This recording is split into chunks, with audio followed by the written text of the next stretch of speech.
My name is Emily. I am a 29-year-old nurse. I have a somewhat troublesome family.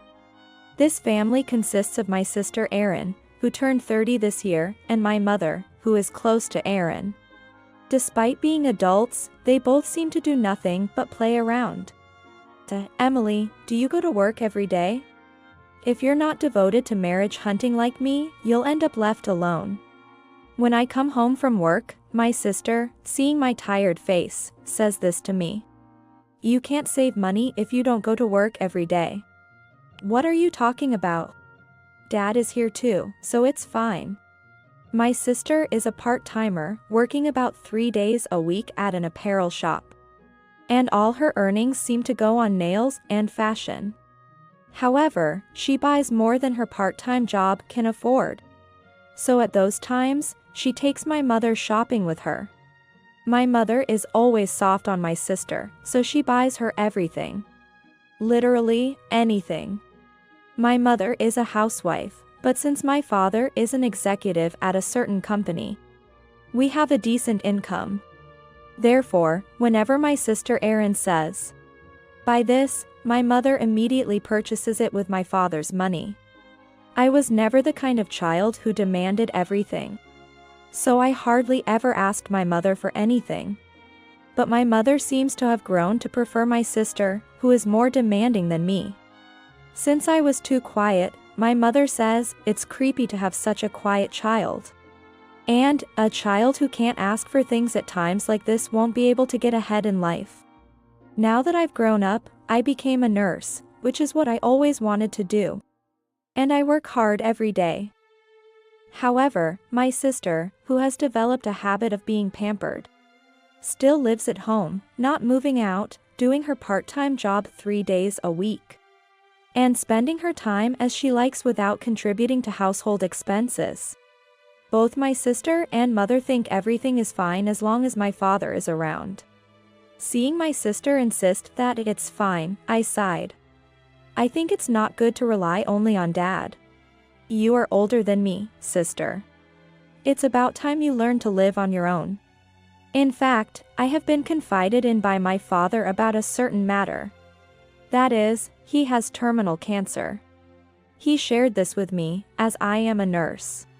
When I learned the fact that my beloved father had terminal cancer, everything went dark before my eyes, but I decided to properly support him.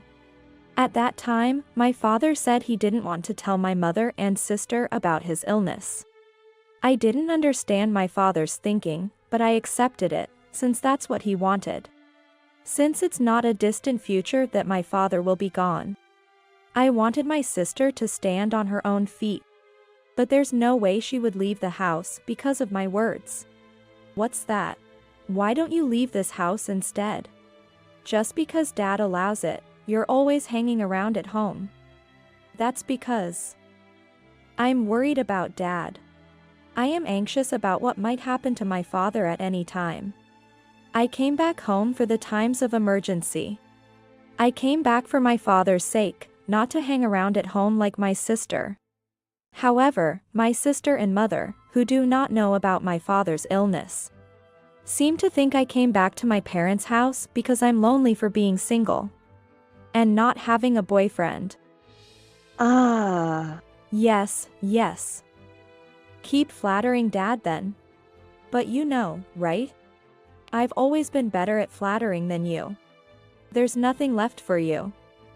My sister said this with a smile. Nothing left. It's none of your business, so you can forget it. As my sister's stories are always absurd, I ignored her this time. Perhaps it was for the best that I didn't delve deeper into her and my mother's thoughts at this moment. If I had, I might have gotten so angry that I would have driven them out of the house, making things even more complicated. I only realized what they were thinking when my father finally passed away, and we were holding his funeral.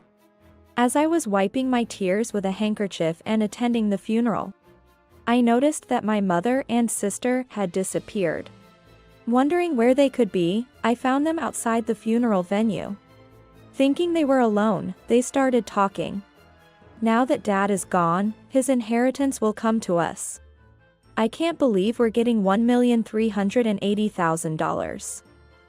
It's like a dream. Yes, Aaron. Let's splurge together from now on. First, shall we move into that tower mansion your boyfriend mentioned? That sounds like a good idea. Sure. I told my boyfriend I could get the money ready right away. Let's go see a high-rise condo tomorrow. I was frozen and went back inside without saying a word to my mother and sister. On this important day of my father's funeral. To hear them talking about his inheritance and what they would do with it, I was appalled. Though I never really liked my sister or mother, I turned a blind eye because they were family. But this, I couldn't forgive. My father had worked hard to earn money for our family. And he never complained about their spending. And now that he was gone, they didn't shed a single tear. I felt deep anger towards my sister and mother. But there was no need for me to act. My mother and sister were heading towards their own downfall. After the funeral, I took care of the procedures while my mother and sister were out almost every day. While I was sorting out my father's belongings, a drunk mother and sister returned. Why is Emily here in the middle of the day? I get it.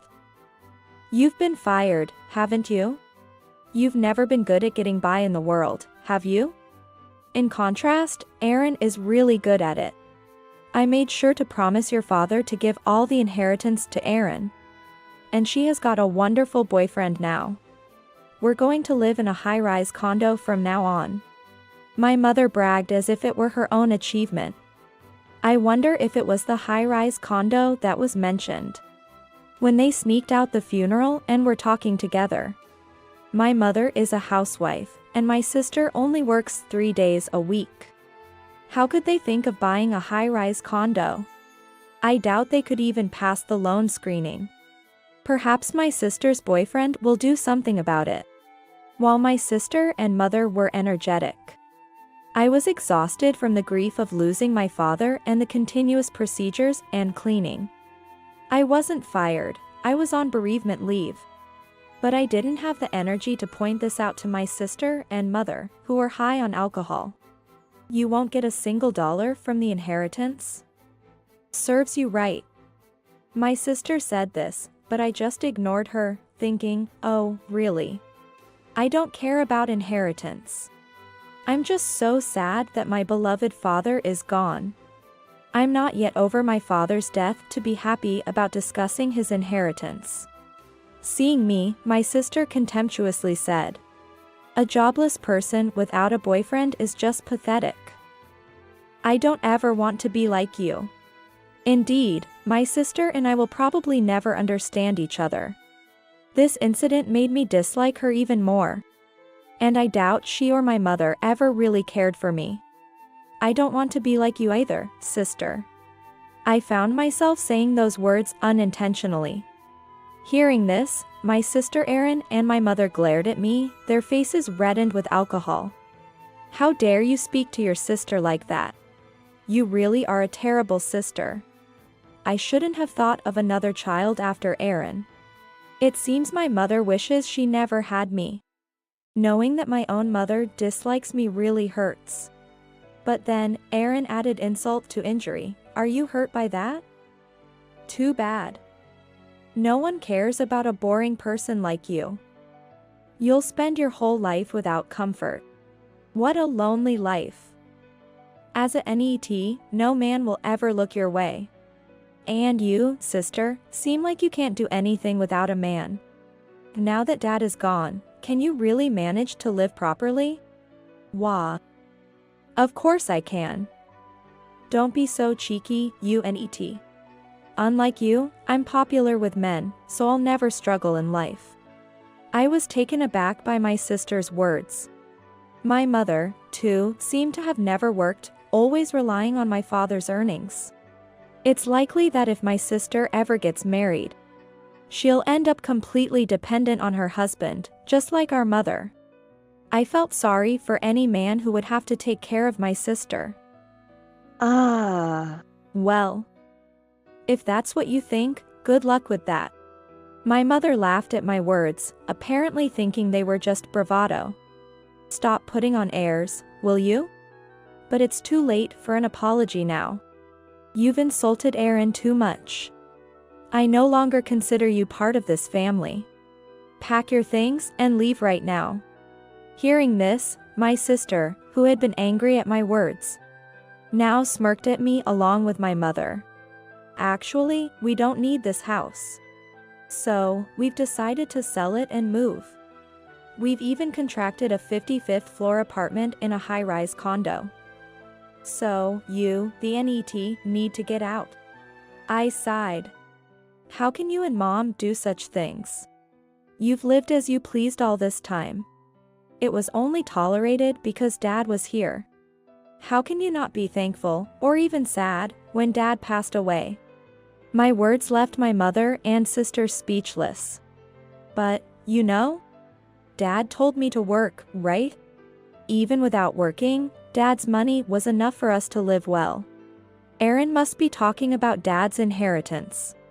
She thought our father had a lot of money and was always after it, probably nagging him for it. However, unlike my mother and sister, my father did not have a habit of spending extravagantly. My father always said, "Buy your own things." So he probably didn't give in to my sister's requests for money. Instead, my sister manipulated our mother to get her to buy whatever she wanted. Perhaps my sister found our father bothersome because he didn't pamper her. What my sister truly valued wasn't our father, but the money he had. My mother, too, favored Aaron the most. So it's likely she valued my father's money more than him. Unlike my father, who treated me fairly, they preferred his wealth. I cannot let these people inherit what my father worked so hard to build. They contracted a 55th floor apartment in a high-rise condo right after Dad's death. Came home reeking of alcohol and didn't even help with sorting his belongings. They surely deserve some kind of divine punishment. Since Dad is no longer here, I'm leaving this house anyway. But, sister and Mom, you should be prepared. Huh? Prepared for what? You seem to have forgotten, but today, a lawyer is coming to our house to tell us about Dad's will. Believing they would inherit Dad's estate, my mother and sister's eyes lit up. They started fussing, touching up their makeup, and waiting for the lawyer. I was astonished at their need to freshen up their makeup in such a situation. When the lawyer arrived, my sister and mother rushed to greet him. Something they usually make me do, and led him to the living room. They even served tea themselves, smiling pleasantly the entire time. The lawyer seemed confused by my somber expression and their apparent joy. As the lawyer was about to discuss the will, my mother and sister leaned forward eagerly. Are we getting the full $1,380,000? We're selling this house too, so we'll get more money, right? There's nothing for the younger sister, right? The inheritance is all mine, right? As the older sister, or it's between me and my mother? The lawyer, visibly perplexed, stated clearly. There is no inheritance for you two. What? Both my mother and sister were stunned, making the same frozen expression. According to the will, all the inheritance is to be passed to Emily, the younger daughter. What? That's a lie. I made a promise with Dad. He nodded when I said to give me all the inheritance. So, it's all mine. Not Emily's. My sister stood up, pointing at me in anger. But no matter how upset she gets, it won't change the contents of the will. The lawyer, after listening to her, spoke firmly. Is that a verbal promise? This is a will and it's legally binding, but verbal promises are not. What? You're kidding, right? My sister collapsed on the spot.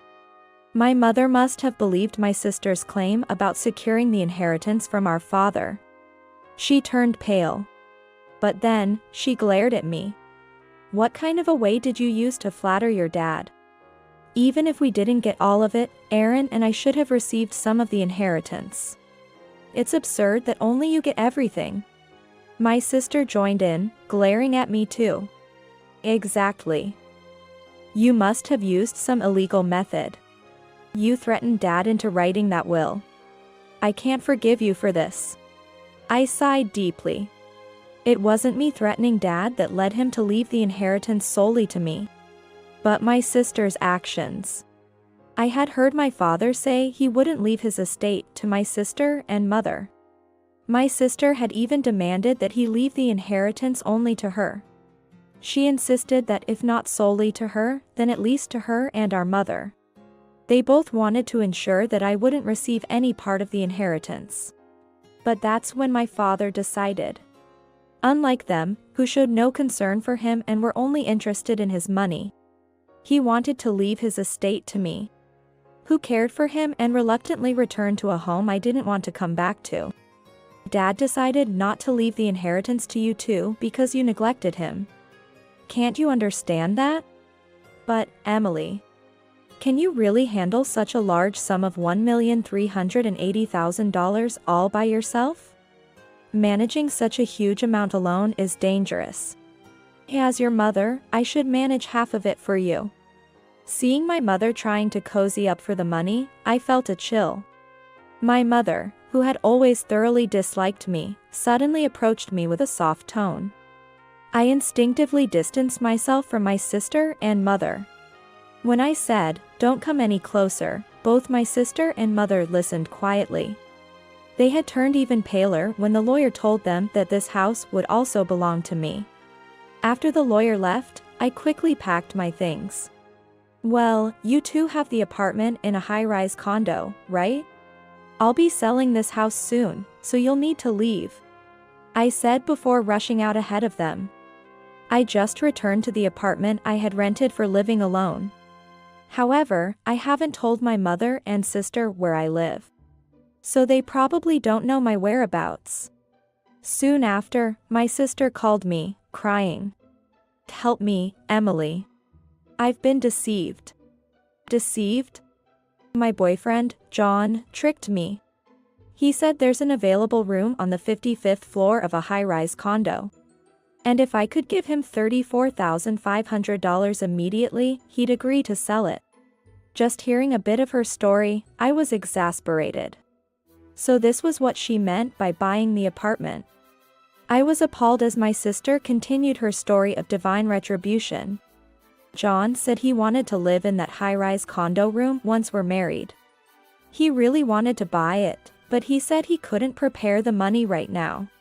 Since I was about to receive $1,380,000 as inheritance, I agreed to pay and gave him $34,500. Where did you get that $34,500 from? My sister works part-time 3 days a week but spends all the money she earns. Naturally, she wouldn't have had $34,500 in savings. I borrowed it, thinking I could pay it back soon. For my sister to borrow $34,500 so quickly, she must have gone to a dangerous place with no proper vetting. It's suspicious for her boyfriend to suddenly ask for $34,500 and following this pattern. He's likely a scam artist who conned my sister and disappeared with the money. I don't know what happened, but I'm busy. You have to leave that house within a week. If you stay any longer, I'll call the police, I said and hung up. After blocking my sister and mother's contact, they stopped reaching out, perhaps unable to even pay their phone bills. From what I heard through mutual acquaintances, my sister indeed got scammed. The scam artist was apparently caught, but the $34,500 my sister gave him was all spent. Naturally, my sister, now terrified of growing interest and debt collectors, started a live-in job with my mother. Hopefully, this will make her realize the hardships of working. I was able to distance myself from my sister and mother and received the inheritance. But I have decided to use it only when truly necessary and continue working diligently.